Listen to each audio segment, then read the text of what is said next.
Okay, guys, welcome to welcome to week 6 of Arizona Fall 2020 Esports. This is League of Legends. This is Willow Canyon High School League of Willow versus the Holbrook Roadrunners. Teams are loading in. They are doing their band. So we're just going to enjoy some music and watch this, and then we'll talk about it during the 3-minute spectator delay. So enjoy it.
Thanks, Holbrook. I actually stole this idea from a coach in Mississippi that I was playing with over the Thanksgiving break. So if you have questions, though, send me an email, and I'll gladly talk about it with you. Because this is new for us, this game, our setup for the draft.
Cool. Yeah, no, it's actually not that hard. I thought it'd be harder to do this setup, but I do use a stream deck, and that really helps with the stream. So I'm glad you're posting this, sharing our link. We could use all the views we can get. Yeah, nobody. I mean. So. Yeah, we use OBS, not OBS Studios. I should probably use OBS Studios because everybody says it's easier. But I got so used to OBS that I guess I'm kind of a snob with using it. It means you have to do a little more than you would with OBS Studios. It's more user friendly, but I personally like OBS. Thanks, Don.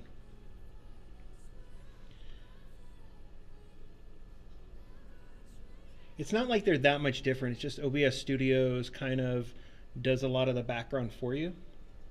So I like having a little more control. But Holbrooks, just wait till you start seeing some of our stingers, our scene transitions. They're actually pretty rad. Well, that's okay. The resolution, oof. That is a tough problem. All right, where they're choosing this, let's talk about these picks and bans. So, right back. Check your summoner spells. Yep.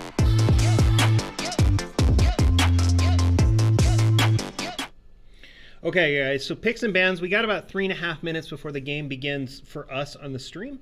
So let's talk about these picks and bans. Because I'm Willow, I will talk about their bans first. That's kind of the advantage of streaming your own game. So there was a Kaisa, Garen, and Caitlyn. One of the things that we noticed as we were doing our scouting of this team was their ADC was probably one of their better players and had a deeper pool. So we decided to kind of focus on that ADC ban. I'm not quite sure why the guys chose to ban Garen. That was not something we had discussed, but these guys get to make that decision at game day. We also banned the Ezreal, so those are the 3 ADC bans, and then the Lux. We had actually talked about a jungle ban, but Master Yi was not on the list, but I think this will work. As for Holbrook's decisions, I can't tell you what was going on in their brain, but I can kind of guess here. Our Akali, our mid player, likes to play Akali. He's quite lone wolfy there, is pretty deadly with the Akali. And so that was a good ban. Versace, some people say he is a Pike one trick. He is absolutely fantastic with his Pike. He has kind of been power banned throughout our matches. Nidalee was a ban for our jungle, 1-1. He had played Nidalee a lot, but not recently. And then Sona, because Versace is kind of a Pike one trick, we've been trying to get him to work with other support champs, and so Sona is one that we have been working on for the heals. Pike is kind of that aggressive support, and then Leona would be our tank support. And then Renekton was a favorite of our top laner, Yleth. So let's look at these picks. Teemo and Master Yi for top and jungle for Holbrook. Teemo, I'm sorry, Serious Grunt, but you have no soul for choosing Teemo. Teemo is a great champ to take. Can just seed his lane with shrooms and take it very well. Master Yi is scary if he can scale. So I think the trick for Willow here is keeping Master Yi kind of away from ganks and keeping him undone. Brand was an old mid lane player, kind of shifted to support. Now he's coming back with the preseason. So this will be interesting to see. I like to play Brand in support. And Lucian Thresh, that is a kind of nasty bot lane. Thresh can hook, Lucian can burn him down. So top lane for Willow, we have Alawi. Alawi is a good Teemo counter. If Alawi takes advantage of her tentacles and focuses, on getting Teemo kind of pinned so they can take advantage. Jarvan brings a lot to team fights. Katarina is always a bully in mid lane. And Ashe Leona is a classic bot lane combo. If Ashe can scale here, especially with speed, then she's going to be deadly, and Leona can just kind of tank it all. Between the Leona and the Alawi, there's not going to be a lot of damage that can be spread. So here we go. We got about 15 seconds. Hope you guys enjoy this match. Week 6. Arizona Fall 2020 High School Esports. Holbrook High School versus Willow Canyon. So let's just enjoy the music.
Hey, Don Don, thanks for that. I really do like those animations.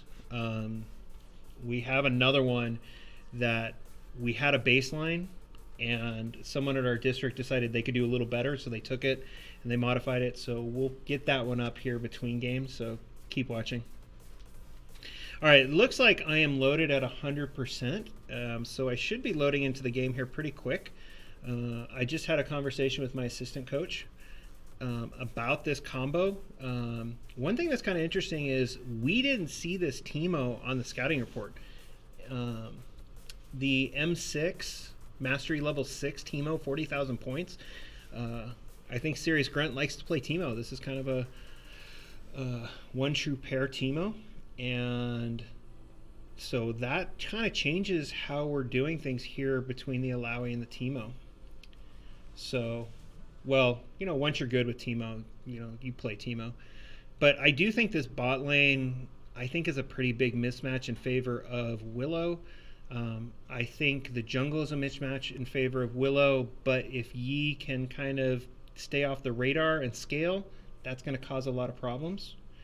And this mid lane, I think, is really interesting because our mid laner was our ADC player, but we lost our mid laner for reasons, and so we moved him up to mid, and so he's still kind of learning mid, but he's really good with Katarina, and Kat's a good champ, but Bran played right. Bran's going to prevent that poke that Katarina's famous for if he's played right. So let's get the scoreboard and timers up. So here we go. We're loading in. So it looks like blue side is Holbrook and red side is Willow. This will change in game 2. So let's see what each team is going to do. Is it going to be an early invade? Or are we going to go a defensive view? So we'll see what happens. The other thing that's really interesting, and it happened not last week but the week before, because last week was Thanksgiving, is all these champs were used to a certain item set. And now with preseason changing a lot of the items, that changes the way they play. Like, I'm a jungle main, and now I am smiting way more often than I would have because of those changes. Looks like an early invade with Yi here, but he was unsupported. Willow is pinging the map.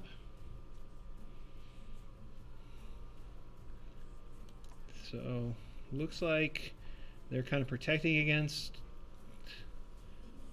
an invasion, and it does look like Holbrook and Willow both are kind of doing an early or traditional jungle opening, and Alawi got some damage on that Teemo, but Teemo did ward that tri-bush, so that's going to be important later in the game.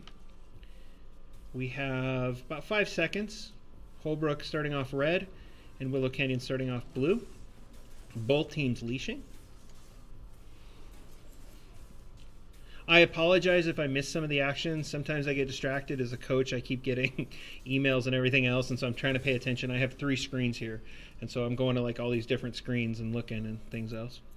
So it looks like both teams finished. J4 was a little faster on his clear, and Yi is going for a red Raptors clear. This was an older clear, and I don't really like it with the new one, but with Yi it does kind of work because he does have his Q, which enables him to hit all those multiple targets. And it looks like Yi is trying to decide whether he's going to go blue or Krugs, but he looks like he went blue. And one of the things I learned as a jungle main is every moment you stand there is a moment that you're not leveling and you're getting behind, right? And so we can already see there's a level difference between the J4 and the Yi. Let's take a look at this top matchup. Teemo has a blind here on Alawi. Alawi really needs to get these tentacles out, like here on the map, or here and here, especially over here, to take advantage of Teemo's invisibility inside a bush. There we go. I think that's going to work there, unless Teemo can take it down. Big CS difference top lane though, 13-6. J4 tried to come in for the gank.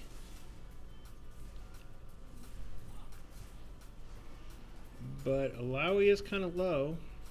Did allow her to kind of catch up. Let's take a look at mid lane here. It does look like the brand is taking a little bit advantage of the Katarina.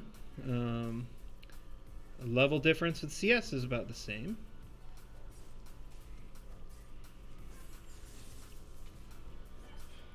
Cat actually has a little bit of a lead. Let's take a look bot lane. The early laning phase can be kind of boring and sometimes kind of exciting, especially if you have early ganks. Ooh, Leona missed her stun there, or her pull. I guess it's he pulls her instead of like Thresh pulling him. I actually hate commentating on this. I want to get students to do this. I do not want to be here. But yeah, Don, I started out ADC, and then I joined what was called a I joined a coaches tournament in March where coaches from around the country got together and we played, and I got shifted to jungle, and so I learned jungle. And jungle, I think, is actually one of the harder positions to learn because there's so much you have to know and do. You have to be so aware of the entire map. A lot of people think it's really easy where you just go around and kill camps, but there's so many different strategies to do. But lately I've actually been trying to learn support and top. I really like support. A lot of people, don't like it because it's kind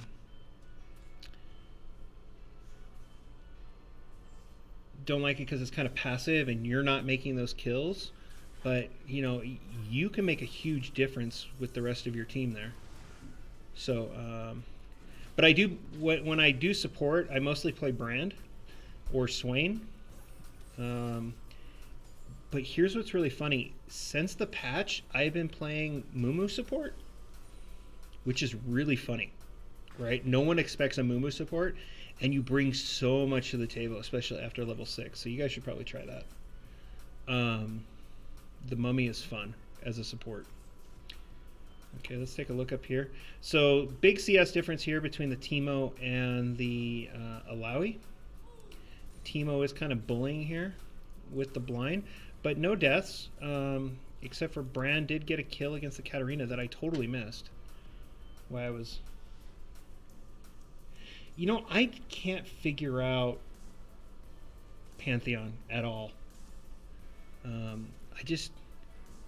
I must be doing something wrong because when I play against Pantheons, they're always very good, but I can't get it. Seraphine's gone mid. Yeah, they did just mention that Seraphine is kind of busted. I know, she's gone mid. I do think Seraphine is a better mid than a support, though. Depends. I think she can bring a lot to the table here. So we do have a dragon up. This does look like an Infernal Drake, so we will not be seeing an Infernal Soul in this game. Set support, I've actually done my last 3 support games because I think the new support character, Ret, something, I always forget, I always get it wrong, is going to play a lot like a set support. She's going to bully, she's going to have a lot of armor and damage. She's not really like shutting things down. So it looks like the J4 is making a move on this drag, unsupported by either his mid or his bot lane, but bot lane kind of has an advantage here. They've pushed Holbrook up under their tower. Holbrook has no vision here. Willow doesn't either, but I think that Willow is going to take advantage of this objective here. J4 is going to take this Drake. And once again, the only kills we have is this mid lane, this Brand versus Katarina. Bot lane, huge CS discrepancy. This Ashe is scaling, and that's not a good sign for this bot lane. If Ashe can get ahead and especially start putting up attack speed weapons or items, she's going to murder everybody. Ashe is my favorite ADC character. So she's just got to not hit the Thresh here. Leona is going to be able to get away as long as Leona wasn't hitting the Thresh. Tower's not going to do any damage. That was kind of... I mean, it was a good hook, but it was kind of a waste without the... why do I keep thinking he's Draven? Lucian. Lucian, thank you. I'm getting old. I haven't eaten since 10:30. Maybe my blood sugar's low. So this is kind of a slow start for both these teams. Why is this up here? I need to fix that. Mine got moved up there. But I moved it down for my normal account, which is what I'm I on. don't know why. Like when I played a game yesterday, it auto moved up there. Yeah, it was down when I was playing earlier It got today with reset, the I team. guess. Sometimes it does. Who knows?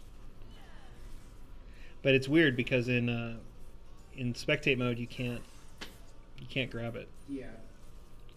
Maybe it's because they're giving me like someone else's feed, or it's a mixed feed. I don't know. It should be your settings. Yeah, that's weird. Okay, so jungle J4 has got his full smite up because he's smiting early. This is something that Yi needs to learn. He still has 3 unused smites.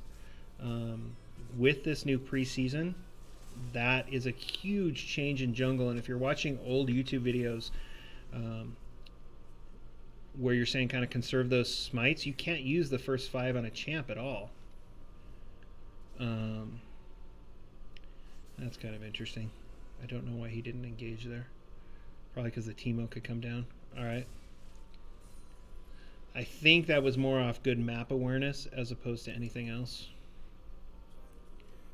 Teemo can't be seen by Willow, so what is Teemo going to do? I think Teemo's going to try to make a move here. Or they're going to make a dive for this Herald. There's no vision here for Willow or Holbrook on the top side river. Holbrook does have vision bot side river. If we look at vision scores, they're about right. Teemo's always going to have a higher vision score because of his shrooms. Okay, J4 is moving in on this Herald. That's going to free up a lot of things. Don't know where he's going to put it. I would probably put it bot lane to let them roam. Alright. And Teemo takes out the Alawi.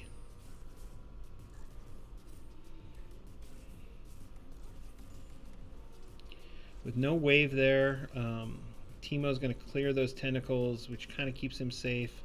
This wave is going to move here.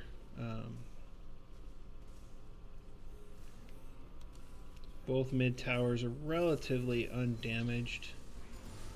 Bot lane tower barely touched, and almost 2 plates taken here.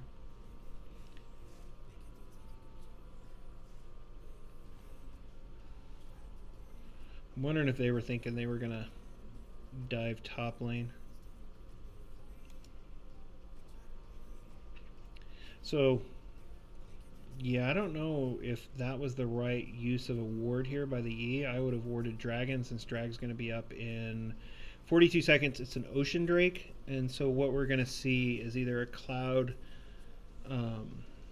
or a Mountain Soul. Mountain Soul would be rather interesting, especially since Willow is so heavy on the armor with the J4 and the Alawi. That's going to provide them a lot of protection. I don't see really a tank outside of the Thresh for Holbrook, and so a Mountain Soul I don't think would help Holbrook as much, but a Cloud Soul would definitely help both teams, but it would help, I think, Holbrook just a little bit more, those attack speeds and the ultimate speeds. And it does look like Holbrook is making a move on this Dragon. And the brand is ahead of the cat. Looks like they're gonna kind of get them off. Good use of Ash's E, which I think is still the most worthless. Yeah, I agree with you there, Don. That's not a bad. That was a bad decision to not go for that plate. Oh, absolute murder in the bottom lane. Leona doing exactly what she should do. But I will say I have a fight here with Versasi. I like the Solar Eclipse Leona, and he likes the Lunar Eclipse. And the first tower goes to Willow. So clearing this off. Yi is still bot lane. Are they going to make a move on this drag? Yep, it looks like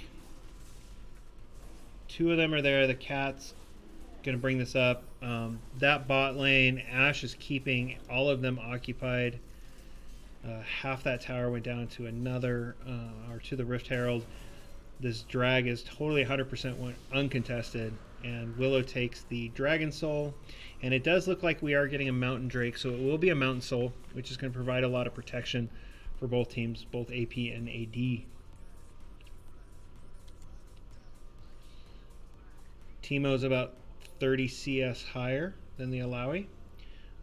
Cat has a huge CS difference, but these 2 early kills by the brand is definitely letting him get ahead. I'm surprised he does not have his mythic item yet. Ashe is building the Immortal Shield Bow, which does give that attack speed, crit, and lifesteal. Berserker Greaves giving her the speed. Doran's Blade with the Omnivamp. Don't know what she's going to build there. Lucian is building the Noon Quiver, which could get him any of his legendaries, epics. And it looks like Thresh is building, I don't know the name anymore, but Thresh is building more of a tank support. And Sunfire Aegis is on Leona. Jarvan, I think, is probably also building the same. And Yi still hasn't used all his smites, which is going to not be helpful in ganks and our team fights. So Yi definitely needs to be working on smiting early, smite early, smite often. Kind of like my voting. No, I joke. You know, I should not be talking about voting as a teacher. But, especially in this day and age. But smite early, smite often is important in the new jungle meta. Get rid of those quick 5 as quick as you can. Basically, as soon as the cooldowns are up, use them so you can get your smites. Oh, Brand is just bullying this Katarina. But I think Katarina is going to scale a little harder than the Brand. And if J4 can get some ganks in, here it looks like there's a jungle invade. Pull over the wall, taking Yi's red or blue, and Ashe taking Yi's red. They're not aware. Oh, they're here. There is a ward there. Ashe getting away. We see a lot of roaming here. I'm actually wondering if there should not be a lane rotation between top and bot for Willow Canyon. Oh.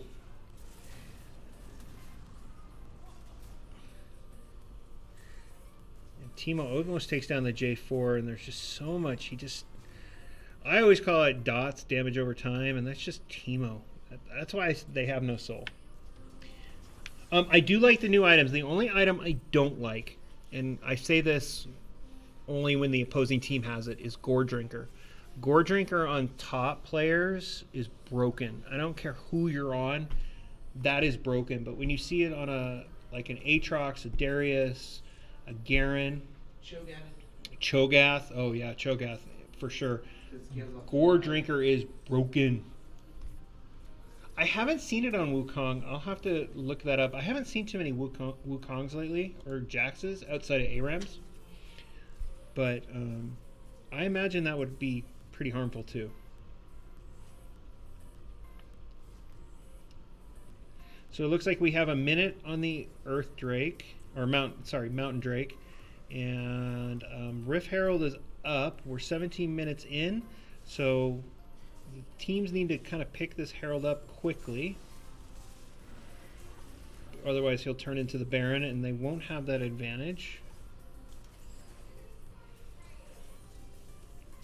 And Ashe and Leona just taking Yi's jungle. So definitely taking some advice of keeping that Yi behind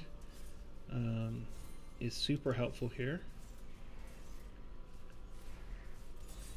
and just feeding this Ash, getting her tons of gold. That's going to help her level gear up.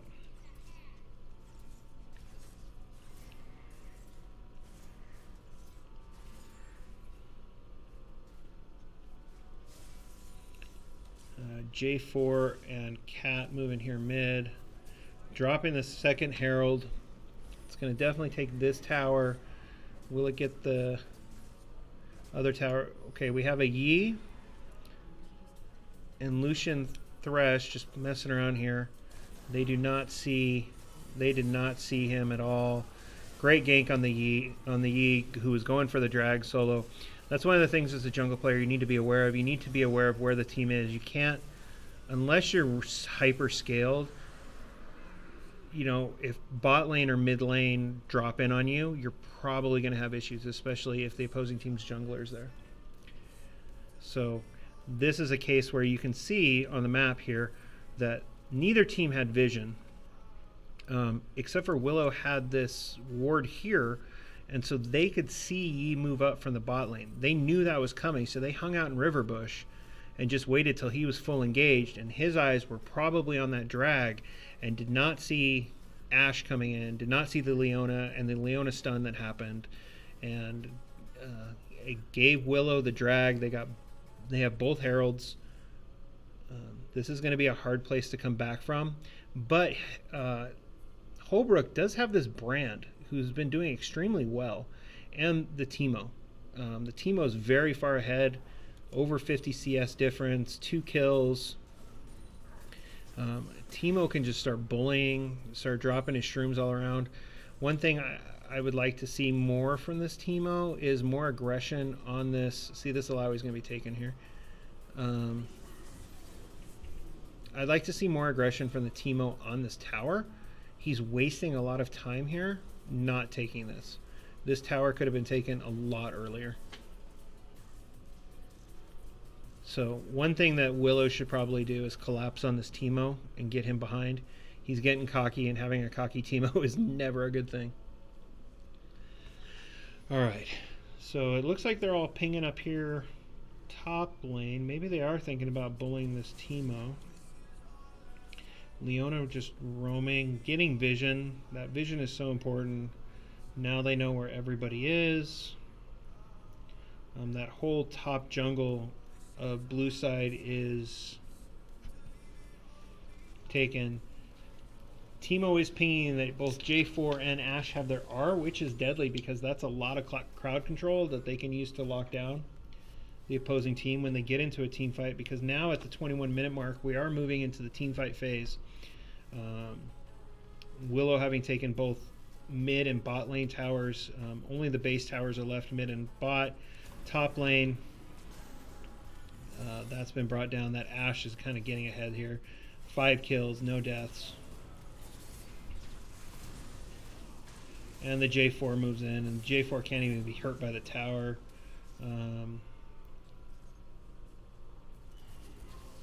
Yeah, no deaths here. I think this Brand, if this Brand goes too hard, he's going to just get cut off and killed. Good stun, though. Good stun with the Brand combo of his W and Q. Teemo's popping up. J4 looking for the gank. And good use of the R, but Teemo did use the dot to finally shut down the Ashe. Lowy coming in. Just has to get out. Can she get out? That was a good tower dive there. That was actually a really good team fight. I'm not going to say that got the Teemo behind, but the Teemo has not necessarily been aggressive enough. I think he is doing phase rush. Probably not. He hasn't backed. He's only got his Aegis and his Mercury treads, so he needs to go back and spend his money. Need to talk to my boy here. 1-1.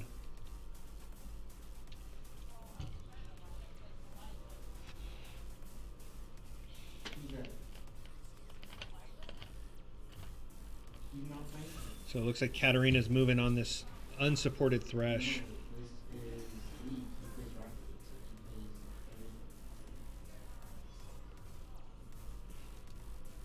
Oh, sorry guys, sorry. trying to get rid of that Google notification. Apologize, I gotta No, we're playing. change my settings. We'll be right back. I don't know. We're only at game 1. We have 2 games. All right, here we go. So it looks like Holbrook is trying to set something up mid. We do have a Baron up. No one has vision on it. I think this is a bad pink ward here. But Ashe is up here. Ashe is scaling. Okay, well, what are we doing? She's building lifesteal, it looks like, which is kind of interesting. I would have maybe gone with the lethality build here. Lethality or just pure speed. Well, I don't know what we have, so you want me to give you something or did you already? So once again, that vision, Willow is understanding where Holbrook is at this time.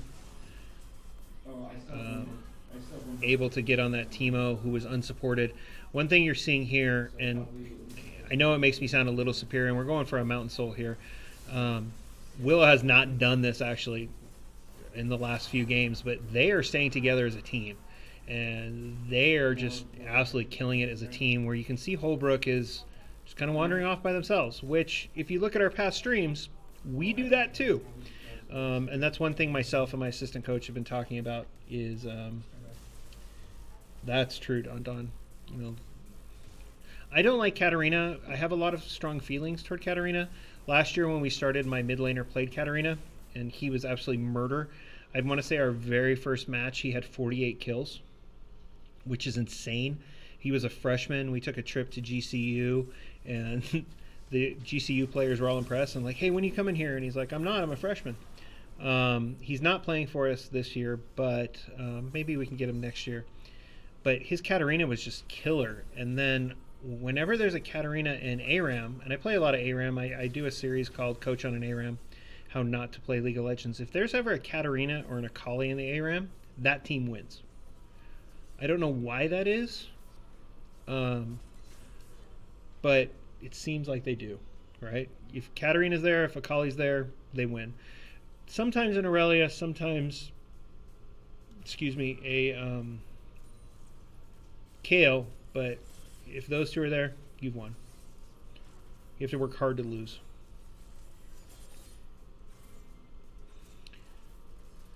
What's going on here?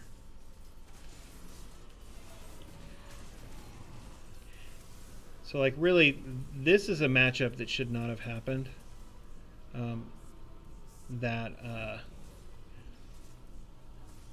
Lucian just going on these two tanks. And J4's got a lot of gear. He just looks like he's building straight tank build.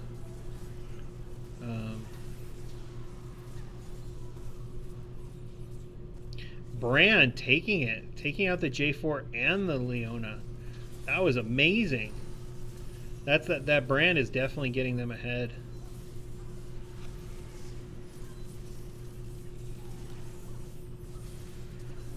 And Katarina showing off her skill there. Yeah, ooh, bad dive here. Bad dive, getting killed by the Nexus towers. But Thresh is really low. Lucian moving up here. Is he still going to be able to defend? No, Ashe has so much speed, especially with her Q. And that's that Alawi tentacle that's just dangerous. I got my first Penta ever in an ARAM a few days ago, and I was playing a Sivir, who I really like. I mean, she's super basic. She doesn't have anything that slows you down, doesn't have any roots. She's just pure damage. And I got my first Penta ever with Sivir on an ARAM, so I'm pretty happy with that. But yeah, if Cat's in there, you're getting Pentas, you're getting quads. Okay, is Willow going to make a move for this Baron? Nope, they're just killing wards. Probably smart, but once again, this Teemo is all by himself.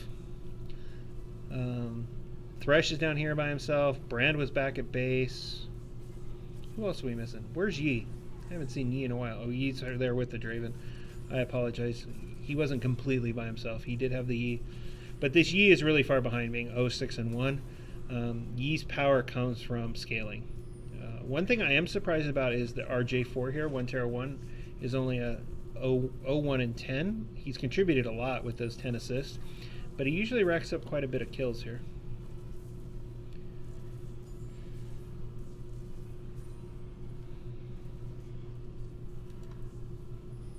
So Versace just kind of keeping everybody on their toes, keeping everybody's eyes focused on him. They can't really see that there might be a push down mid. Katarina's split pushing. But it is the Brand against the Katarina, so I think this Brand has been a bit of a mismatch, and does look like he's carrying the team. So Thresh needs to pick up his soul. Pick up that soul, get your life, get your armor.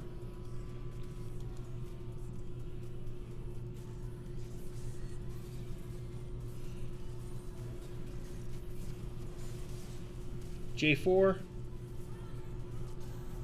Ooh, it's slow. Ooh, missed.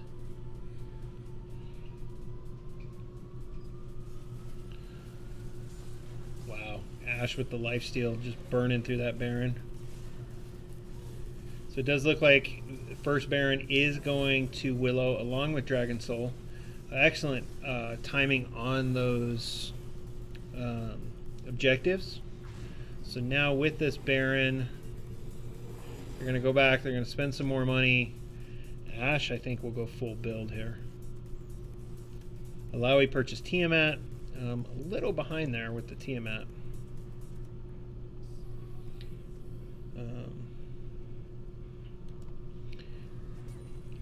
Cat just clearing vision. Has the Baron buff. Here comes the lane. I definitely think Cat can take this Lucian and Thresh by herself.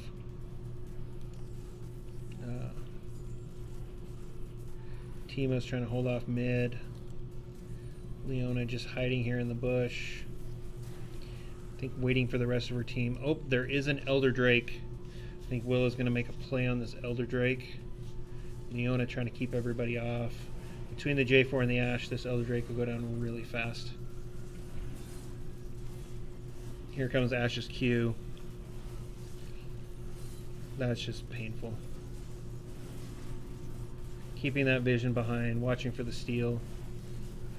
Not really taking advantage of the Baron buff so much.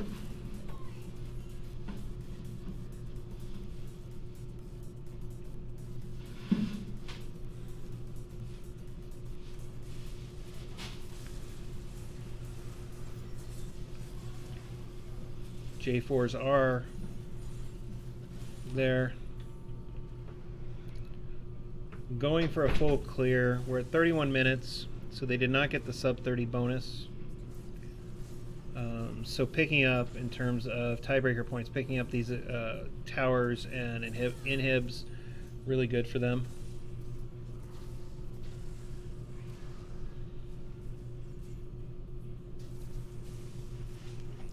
Hold on.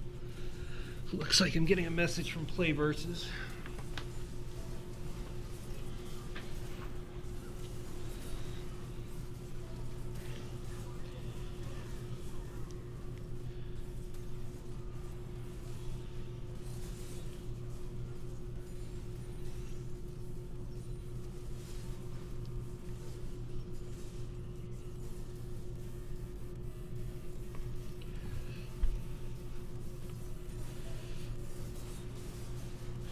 So it does look like they're going to take down this Nexus. So 32-30. Great job, Willow Canyon. We had 10 to 23 here. We're going to go ahead and look at the stats, and we'll be right back.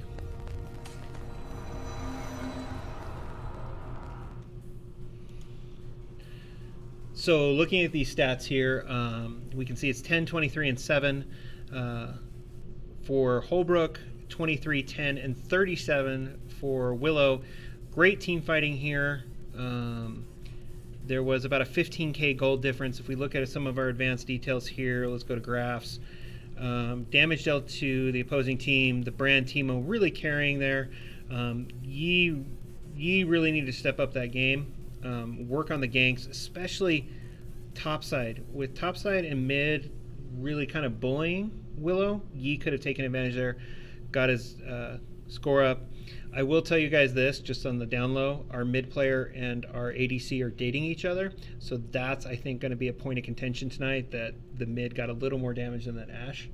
So I'm going to go ahead and log into the, go get the second game up, so enjoy the music, and we'll be right back. Yeah, but at least the Garen you can fight. Teemo you can't really, contest. It's kind of. Well, you can contest, you just have to get the right item.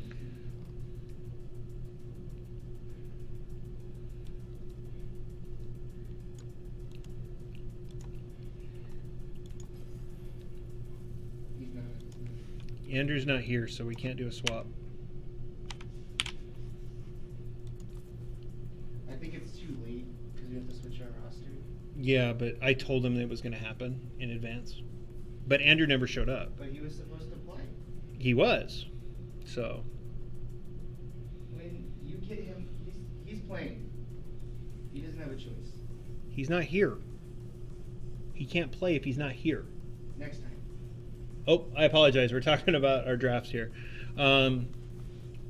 Holbrook, we are waiting for you. If you guys need the code, let me know. And then I'm going to mute my mic. And if you guys have any questions, just pop it in the chat and I will try to answer. He likes.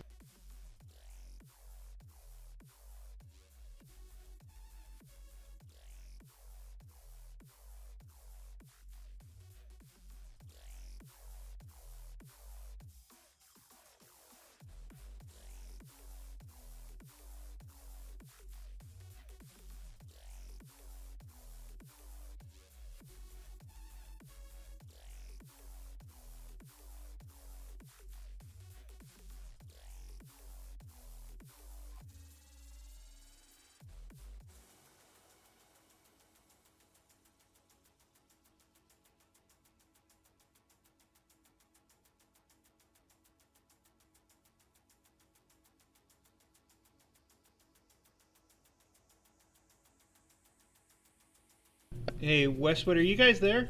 I'm not seeing your team loading in. Or are you guys talking about stuff? By the way, we are not doing any kind of swap that we talked about. That player did not show up. So we're staying with the same lineup.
Oh, they're loading in, so we'll be back here in just a second.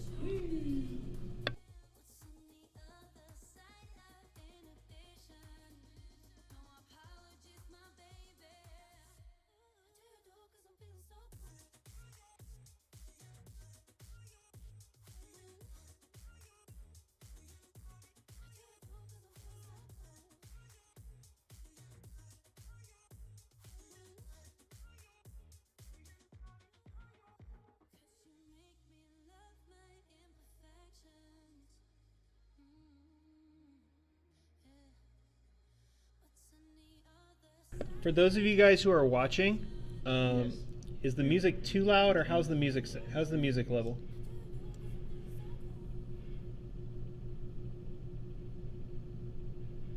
Brand Timo Key.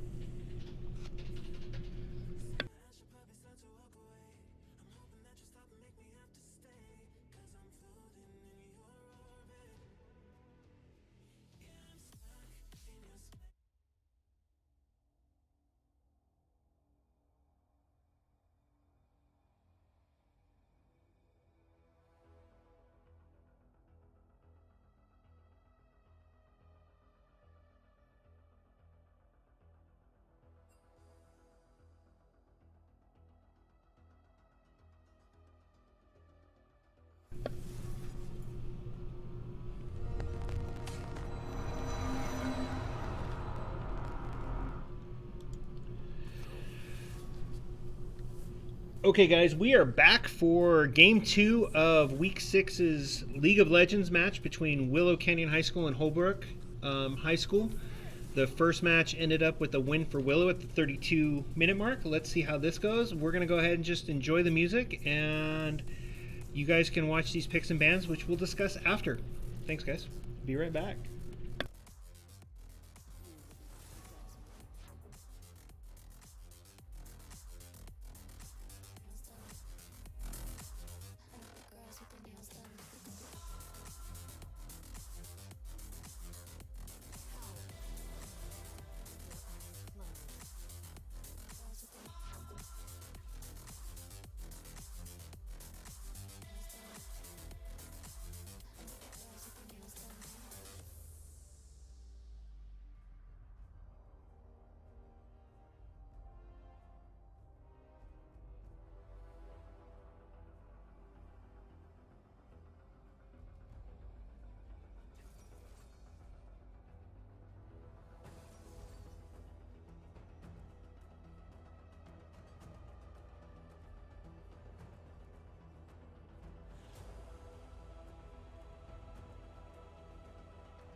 All right, so we're back. This picks and bans is a little different. Usually the second round is. Holbrook, we'll start with them. They still continue to ban the Akali and the Pike, which are very good decisions because our mid and support players love to play those two and are very good at them. But obviously the Ashe ban came from that first match. Getting rid of that Ashe, who was so very effective there. We have a Sona ban and a Renekton ban, just like in the first one. Getting rid of the supports thing. I was kind of surprised that we didn't see a Leona ban, to be honest. Now let's look here. So obviously Willow is looking at the performance of the top laner and mid laner, getting rid of Teemo and Brand. Great idea. Those two really were dominant, and we'll see if that is because of the player or because of the champ. Kai'Sa was also on our scouting report. We think it's Collector's kind of main ADC, and so we went ahead and got rid of the Kai'Sa. Kai'Sa is dangerous with that AP build. We have a Lux and an Ezreal ban, so there was a lot of bans here against that ADC, and the Lux was a ban against AJ Sharkcat.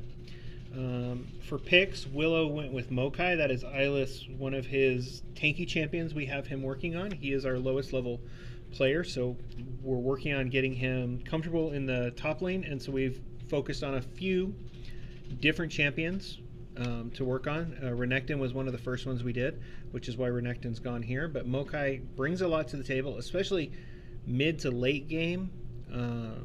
Can control a lot of things. That matchup against Garen will be interesting. Garen can punish, and we did see that Serious Grunt does like to kind of push forward, so we'll see how that works out. J4 was still allowed by 1-1. We all saw how effective that champ was in game 1. And the Nocturne, this was one of the ones I was a little worried about in the scouting. And I'm just going to call him Animal Third. I'm probably saying it wrong, but I apologize. But this Nocturne was one of his better champs. Nocturne is pretty scary, especially popping his ult. And removing that vision from the board during it, communication will be key when Nocturne pops his ult. Fizz is one of Lone Wolfie's favored mid, so I think there's going to be a lot of difference here. But once again, we go an assassin type against a mage type. Vel'Koz can bring a lot to the table, but if Fizz can get ahead, Fizz is nigh unbeatable. Caitlyn is new to me. I have never seen Frozen Cat 3030 play Caitlyn, and so that is kind of surprising to me. We'll see how that goes. And then up against the Xayah Thresh, the Thresh we saw, the Xayah can be dangerous, but honestly, if Xayah goes and maxes out Q first, that's a huge mistake. And Morgana with Caitlyn, that's kind of scary to me. The stun, the AoE from Morgana, and then Caitlyn can just punish from behind from a distance.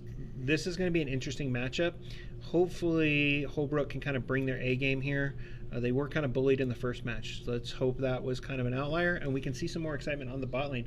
So we got about 15 seconds, so enjoy the music until we're there.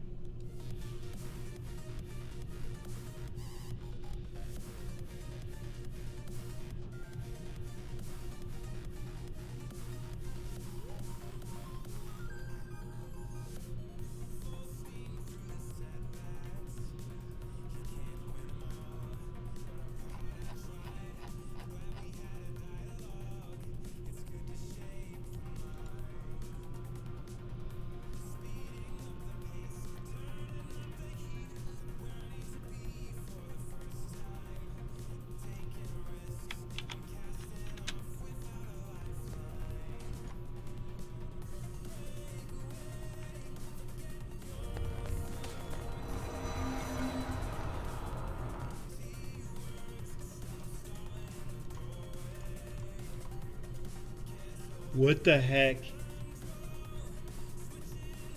That Garen, that was not on that scouting report. Like, if you look at his Garen on op.gg, woo! He's a one-trick Garen. He's not a one-trick Teemo. Yeah, but I mean, like, No, you couldn't give him the Teemo back, but oh my goodness. I know. Oh my goodness, that'll be an interesting matchup in the top lane. I don't know. That's me too, my assistant coach. I think Mokai actually has the advantage champ-wise, but I think player-wise, there's going to be a lot of bullying going on in the top lane. The Nocturne, level 5, that is, I think, Animal. I don't know how to say his name. I'm just going to call him Animal. He's an M5, 22,000 points. Very comfortable with that champ. The Fizz and the Vel'Koz, that'll be interesting. That's that, once again, poke versus assassin. Vel'Koz can kind of keep that poke away. Then he'll be very successful, like Brand did to Cat. And Zaya and everybody else. Okay, here we go. We're loading in. Willow Canyon should be blue side this time. We get our stats up here. When it's gray like this, we're just getting just loading times. So at the end of this match, we're going to play a video that was created by our district's or district in-house about our esports program, and it just dropped today on YouTube and on our district website, and I love it so much. We are going to play it on the stream, and we're going to see how things go. All right, so here we go. Looks like Garen is setting up to kind of watch. J4 is watching again. Are we going to see an early invade here? I think we are going to see an early invade. J4 kind of by himself. Mokai did not see that he might need to help here, but Fizz did come up as a support there. So let's see how aggressive they are. Both teams placing wards in Riverbush. It looks like... Uh-oh.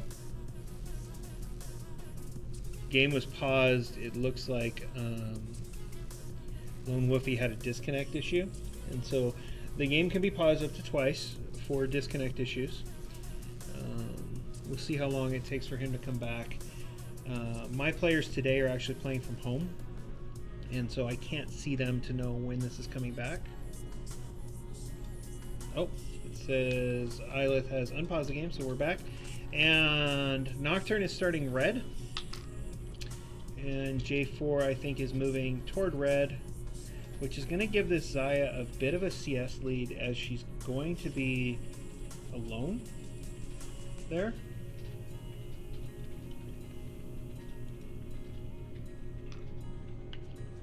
Please remember, this is 3 minutes behind the actual game itself. That way it does not provide the opposing team or teams just in general any kind of unfair advantage, because as a spectator I can see the entire map where the players can't. So if this is streaming at the same time, people could shout out to each other. So we do see the Zaya slightly ahead here. J4 went red Krugs. Interesting. Bullying those poor little rock crabs. Let's see how top lane is going.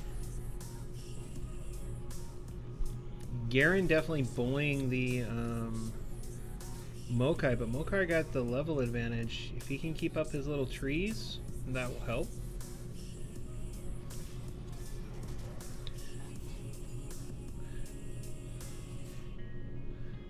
We need to work on Jonah and last hit.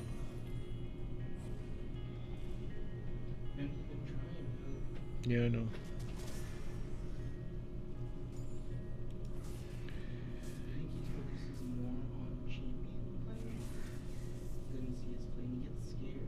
Yeah.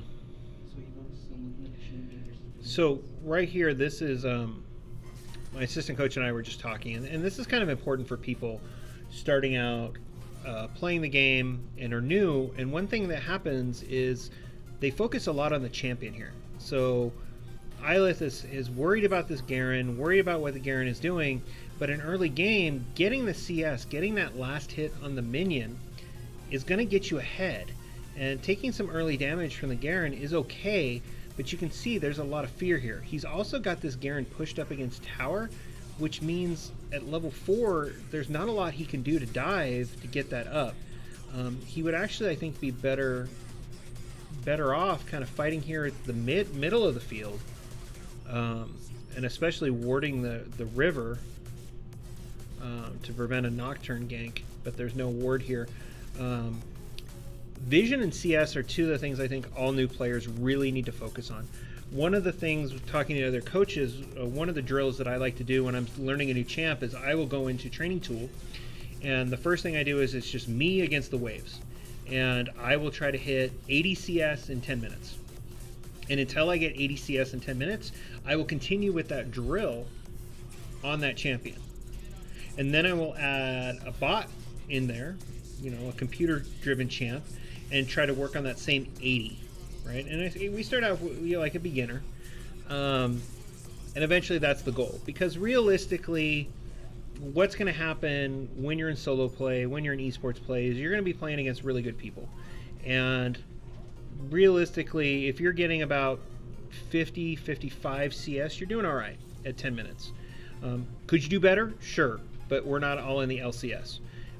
But if in actual action at 10-minute mark, you're at the 50, 55 CS, whether you're top mid or bot lane, you're going to lead off here. Oh, it looks like Willow has pushed up this bot lane. Xayah went back. Xayah probably got hurt. The Morgana stunned the Thresh, but now it looks like Thresh is going to go back. Fizz is doing a much better job here. I don't know why Garen is talking about the Baron Nashor spawning in 18 minutes. But we do have an Infernal Drake up right now, so that means we will not see an Infernal Soul. So will we see another Mountain Soul? That's a good question. We have Nocturne working here on his Krugs. J4 is going back. I think Mokai needs to watch out for that.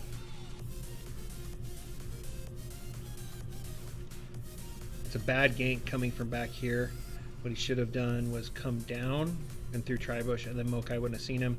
There is no ward here, and Nocturne is really good at killing. But see, here's what we're seeing once again with another newer player. That was a lot of wasted time. He's hanging out here, he's coming up, he's coming down, he puts a ward, he comes down, then he goes back, and now he's all the way down, and there's no camps for him to work on, right? He's not getting any CS, he's not getting any experience, he's not affecting lane play, and I think this is just something that newer players need to really learn. Like, you have to know what your path is, and this is why I say that jungle is one of the harder positions to learn, right? And so that's the other thing, like being aware your lane is pushed up. This Caitlyn, this Morgana can flood up the river and trap you if you're a jungle player trying to get in, right? And so could he have gone on Drake and got it? Sure. But I think what he's trying to do here is work on that. Ooh, missed. Is Lone Wolfie going to do a tower dive? No. But the Vel'Koz used his ult to kind of push them away. But now Lone Wolfie has this wave all to himself, can get all the CS, get all the gold. And there's going to be some advantages there. So, and when I say this, please do not think that I am talking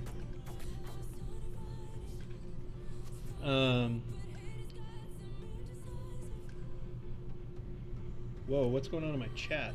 I'll be right back.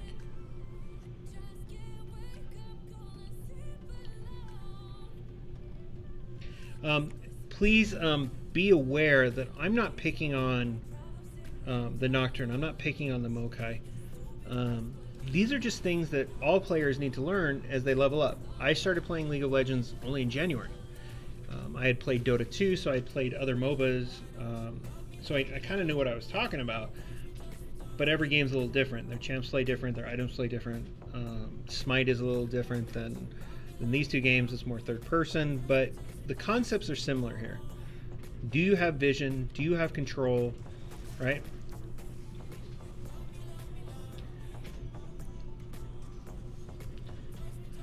Okay.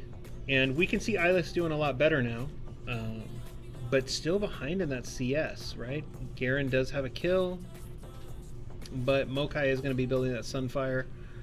That's going to be more helpful. Mokai is kind of a later game champ, but Garen hasn't bought anything. I say as he's backing. In the mid lane, 20 CS difference, that's usually a danger sign, right? If there is a 20 CS difference in your lane, you're very far behind. That's just free gold that you've given the other player because you can't get that last hit. Same thing down here, though it's a lot closer. And that Morgana stun, the Caitlyn R. Double kill on the bot lane. Caitlyn is up 3-0. Here's what's really funny. Until about 3-4 weeks ago, Frozen Cat was our support player. She had never really played ADC before, just occasionally with her sister. But she's really taken to the ADC role quite well. So, I'm very proud of her.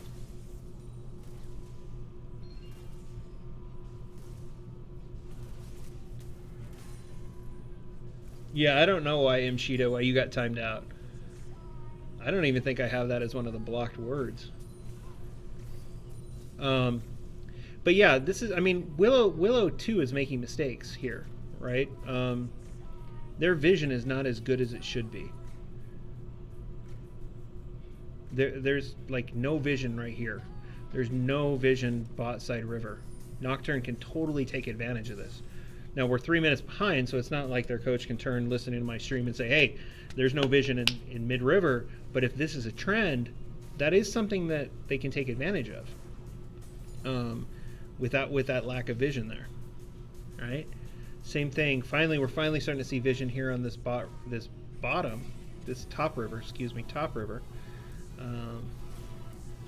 but Mokai did see the Nocturne. Let's see, the Nocturne, how aggressive is this Nocturne going to get? Oh, not enough. Now, once again, that's the thing. Like, what do I do? Do I go back? Do I go forward? Where is the J4? Should I turn on this, right? But he did make a good decision to turn because you have the Vel'Koz here. And you also have a Garen coming down. So this is really good objective control. So that was not a waste of time. You know, I was wrong there. But is this going to cause kind of a big team fight? And once again, the Nocturne, the player did learn, I think, took a lesson from the idea of you need to smite early, smite often. Oh, a lot of crowd control here. Who got... Oh, so it was not stolen, but was it worth three deaths? So the Garen is going to pick up the...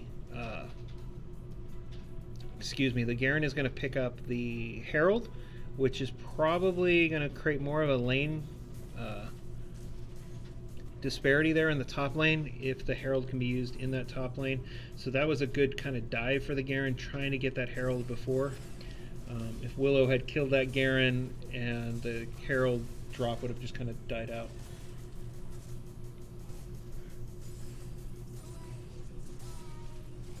Yeah, is it Mshita or Mshita? I failed phonics in school, so. But Mokai does need that one item, right? And Shida. Okay, I will try to say it right. If I get it wrong, I apologize. I'm a history teacher, so unless you're a dead white guy, I probably don't know your name.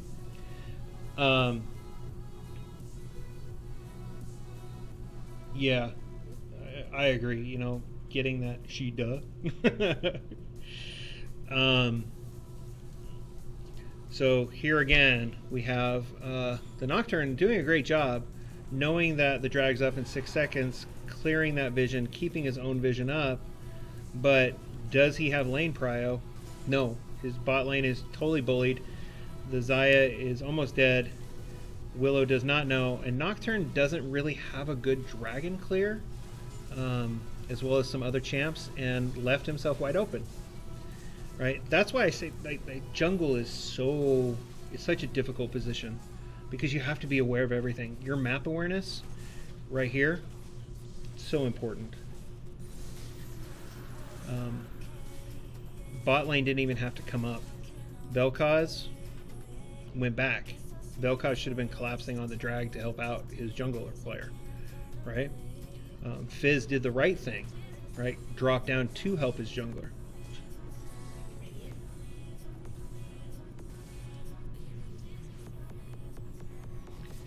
So Garen still hasn't dropped the Herald, but yeah, he keeps running from him here, and that's typical of lower level players. You're seeing that fear.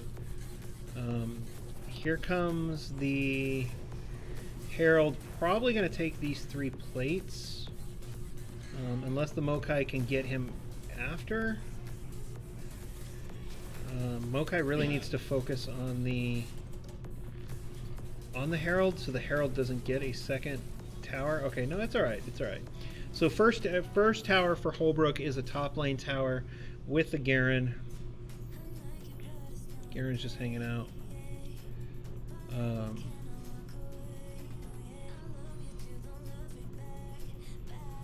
So one thing I think actually probably should happen here, with the bullying going on bot lane by Willow and the bullying going on by Holbrook in the top, I think those lanes should swap, right?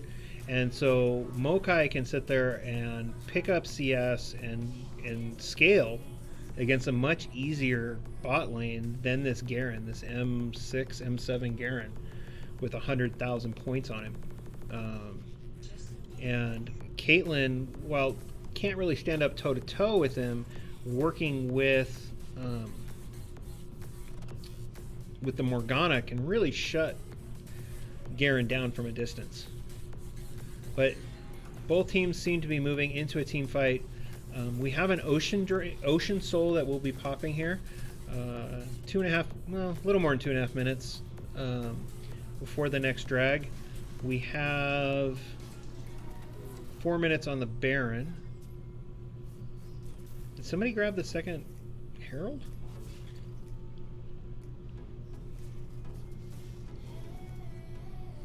That Herald should be up. What's going on?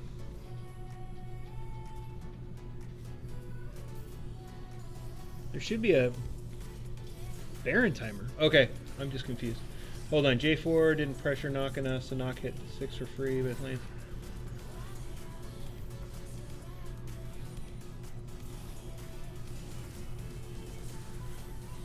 That's true, man. That's true. All those comments there.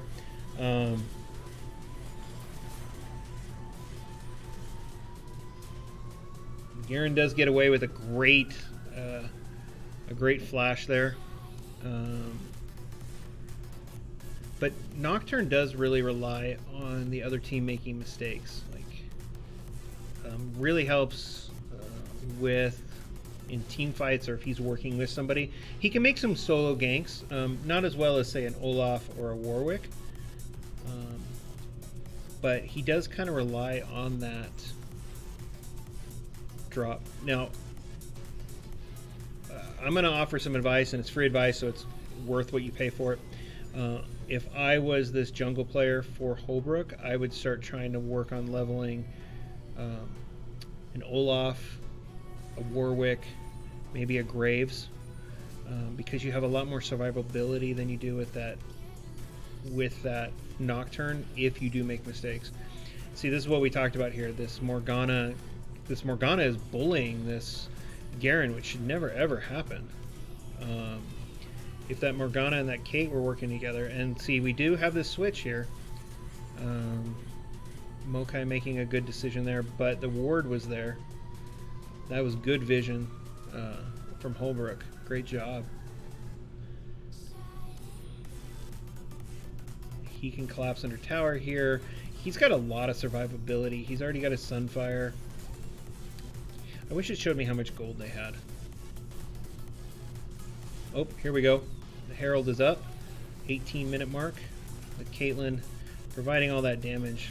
Letting the J4 get it. It's going to be really useful. Where's he going to drop it? See, and then J4 made that same mistake. Like, where do I go? Where do I go? And he's wasting time. All players should really do that. And what did they think? Oh, drags up. So he was going to go, I think, to drop that Herald somewhere high. And honestly, I think if he had dropped that Herald mid lane and then gone on drag, That would have been really useful because the other team would have been focused on the Herald. Oh, Morgana stopping the Garen, and I don't know why the Garen is running away here. Because between the Garen and the Vel'Koz, they can really beat down this Morgana. And now we have a J4 up there, which is not going to help the Garen. So 3 drags for Willow. I do believe Willow had first tower, but I don't remember who got first kill. Yeah, I'm not seeing... hold on.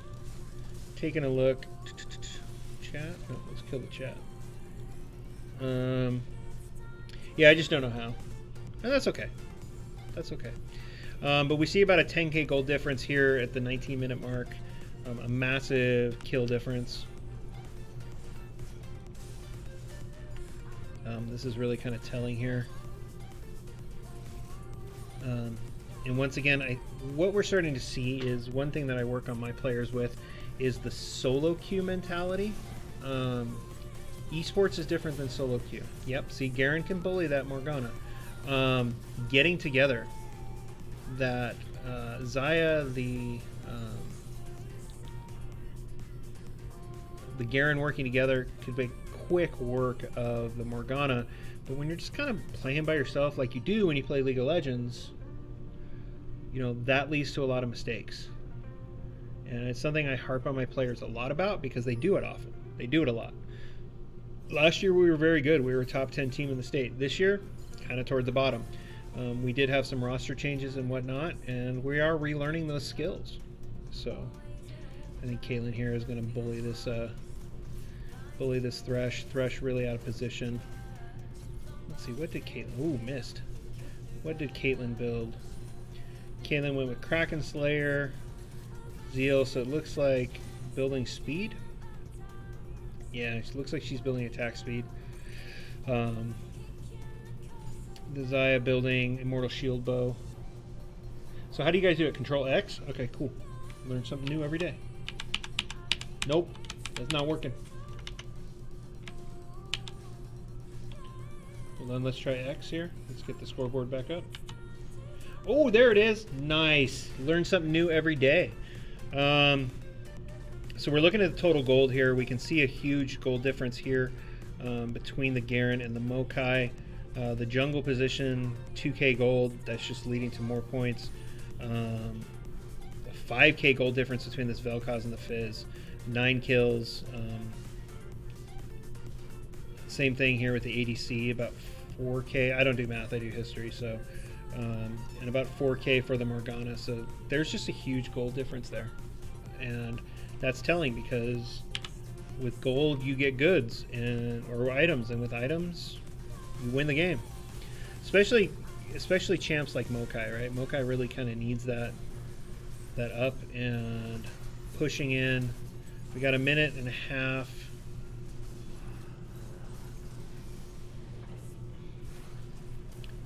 Minute and a half on an Ocean Soul.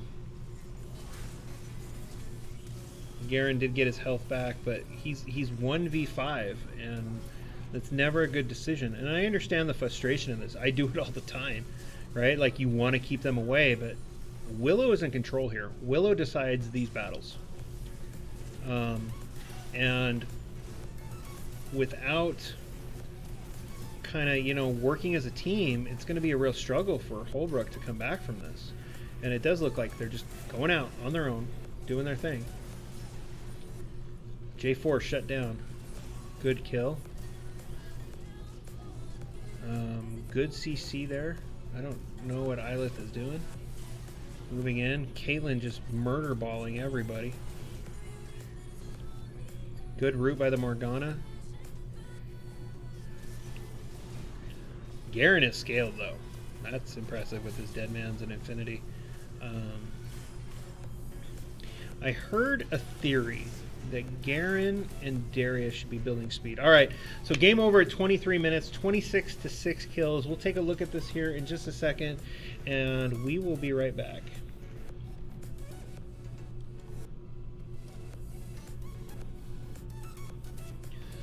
All right, let's take a look at these stats.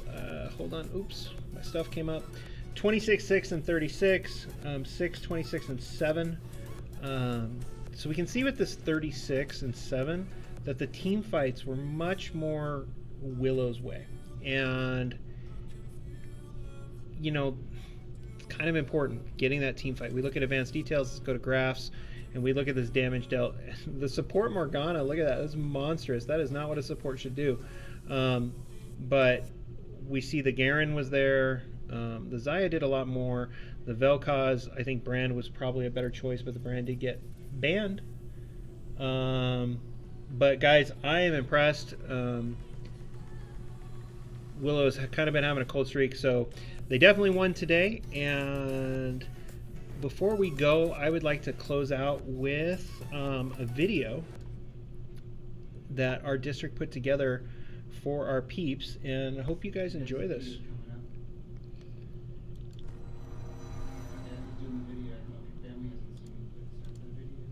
Esports is competitive video gaming, so it's stepping away from where you're just sitting at home playing on your computer or console, and it brings in the team-based aspect of traditional athletics into video game culture. I started playing League of Legends a few years ago and didn't really think it'd get anywhere until I saw one small announcement on our school website that was like, hey, we're starting an esports program, people should join, and me and my friend were one of the few only people who had started joining, and after we started playing and practicing, it became really fun, and I decided that, yeah, this is something I really enjoy and want to start participating more in. Esports is a growing industry. Last year in 2019, it was worth $1.1 billion. It actually made more money than the NBA. But it's only been around 3-4 years in a full sense. Not only is there a professional level, colleges are getting into this. Right now there's over 140 colleges across the United States with esports teams. In fact, one of our graduating seniors last year received a scholarship to GCU for esports. It's just exploding. This is the way baseball, football, basketball was 100 years ago. There is a stigma about video games, that video games rot your brains or video games is a waste of time. And one thing that esports does that traditional video games don't do is it requires students to become organized. And that organization is the key that elevates esports to a new level. It's a team-based competitive sport still, where it's more than just playing video games. It's getting to know your teammates. It's like any other sport, like football or basketball. It's where you still show up to practices, you make friends, you still play a competitive sport, and it's just way beyond just playing video games. Esports creates a space for many students that they didn't have before.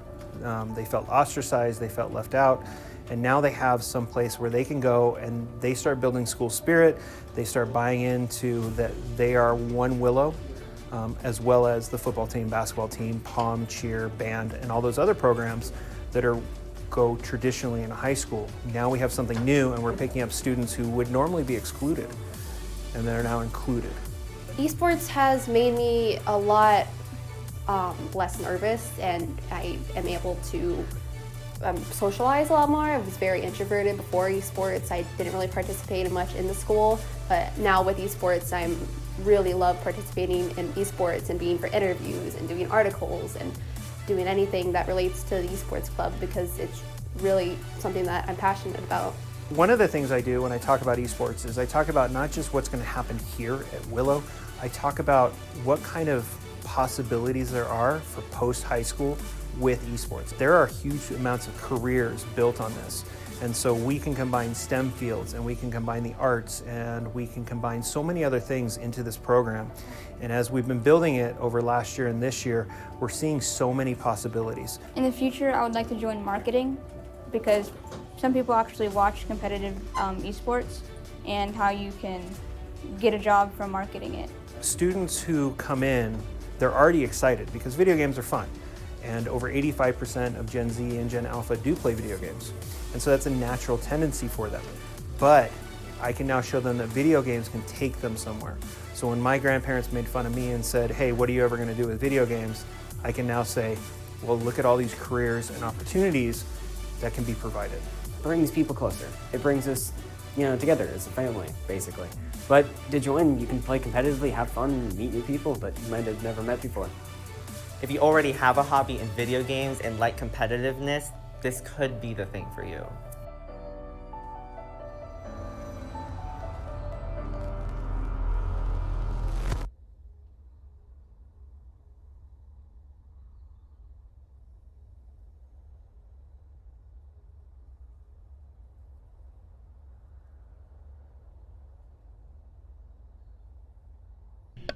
Hey guys, ooh, muted. Hey guys, thank you guys for watching that. I'm super excited. That only came out today. Our district put it together. Took about a month of various filming. You get to see our players, you get to see our arena and how excited they are and the opportunities that esports brings. So let's keep playing. We're super excited. Playversus and AI have announced 2 new games for spring. Both Madden and FIFA are coming to esports on top of our League of Legends and Rocket League, and I am an Arizona super coach, and I know some rumors, and I'm excited about other games that will be popping soon. So esports is just going to grow. It's going to keep going, and we had a lot of fun. And Holbrook, thank you. And sometimes you win, sometimes you lose, but all that matters is you keep moving on and learning. So thanks, guys. Enjoy the music, and that's it for the day. Nope.